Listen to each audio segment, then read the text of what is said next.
சவுக்கு media நேயர்களுக்கு வணக்கம். இப்படியான ஒரு சிச்சுவேஷன்ல நான் உங்களை மீட் பண்ணுவேன்னு உண்மையாவே நினைக்கல. பட் த்ரில்லிங்கா இருக்கு. நெக்ஸ்ட் மினிட் என்ன நடக்க போகுது அப்படின்னு சொல்லிட்டு சார் அரெஸ்ட் பண்ண வந்திருக்காங்க போலீஸ். அதே எஃப்ஐஆர்ல பாத்தீங்கன்னா என் பேர் இருக்கு, பிளஸ் 4 அதர்ஸ் அப்படின்னு ஆட் பண்ணி இருக்காங்க.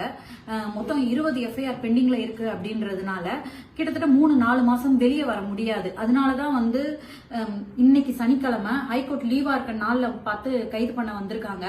ஜனநாயகத்துக்காக தான் நின்றுருக்கோம், படிச்சதே ஜேர்னலிசம் தான் அப்படிங்கிற அடிப்படையில வாய்ஸ்லெஸ் பீப்புளுக்காக நிக்கணும் அப்படின்னு ஒரு டைம்ல முடிவெடுத்தேன். அதுக்கான பின் விளைவுகள் தான் இது. அதை எதிர்கொள்ள தயாரா தான் நான் இருக்கேன். இது ஆக்சுவலி போலீஸ் வந்திருக்காங்க, ஆனாலும் லாயர்ஸ் வர வரைக்கும் போய் பேச வேணாம் அப்படின்னு சொல்லி இருக்காங்க. ஸோ லாயர்ஸோட கன்சல்ட் பண்ணிட்டு அதுக்கப்புறமா அடுத்தடுத்த ப்ராசஸ் நடக்கும் அப்படின்னு நான் நம்புறேன். இப்போ வரைக்கும் உங்களோட பேச முடியுது, இதுதான் நிலைமை. ஸோ சிச்சுவேஷன் என்னன்னு உங்ககிட்ட எக்ஸ்பிளைன் பண்ணிடலாம்னு நான் நினைச்சிருக்கேன். எப்பவுமே கூட நின்றுருக்கீங்க, உங்களை ஒரு குடும்பமா நான் பாக்குறேன் அப்படின்றதுனால இன்ஃபார்ம் பண்ணிடுவோம் அப்படின்னு நினைச்சேன். ஸோ நன்றி. சென்னை மாநகர காவல்துறை என்னை கைது செய்ய வந்திருக்கு. நான் இன்னும் கதவை திறக்கல, வழக்கறிஞர்கள் வரட்டும்னு சொல்லிட்டு வெயிட் பண்ணிட்டு இருக்கேன். உடனே தரங்க அப்படின்னு சொல்லிட்டு சொல்லியிருக்கிறாங்க.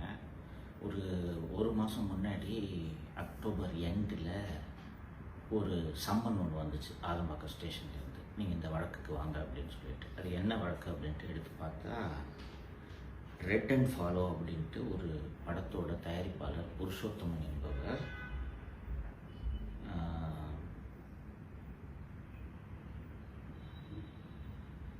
27/6/2025 அன்று என்னை 30/6/2025 அன்று என்னை அலுவலகத்துக்கு வந்து பார்த்து, எனக்கு நீங்கள் என்னை பற்றி தப்பாக பேசிட்டீங்க அந்த வீடியோவை நீக்குங்க அப்படின்ட்டு சொன்னதாகவும், நான் மாலதி அலுவலகத்தில் இருந்தவங்க எல்லோரும் சேர்ந்து அவனை அடித்து இன்னும் 10 லட்ச ரூபா கொடுத்தா தான் வீடியோவை நீக்குவேன் அப்படின்னு சொன்னதாகவும், அவன் கையில் வச்சிருந்த ஒரு 2 லட்ச ரூபாயை பிடுங்கிக்கிட்டதாகவும் ஒரு எஃப்ஐஆர் அப்படின்ட்டு அலிகேஷன் அப்படின்றது தெரிய வந்துச்சு. உடனே நான் அந்த சம்மனுக்கு பதில் சொல்லும் விதமாக, இது முழுக்க பொய் வழக்கு, இப்படி ஒரு சம்பவமே நடக்கலை, நீங்கள் சொல்கிற அந்த புருஷோத்தமன் யாரோ வரவே இல்லை, இதை என்னோட விளக்கமாக ஏற்றுக்குங்கன்னு சொல்லிட்டு ஒரு பதில் கடிதம் நான் அனுப்பிச்சிட்டேன்.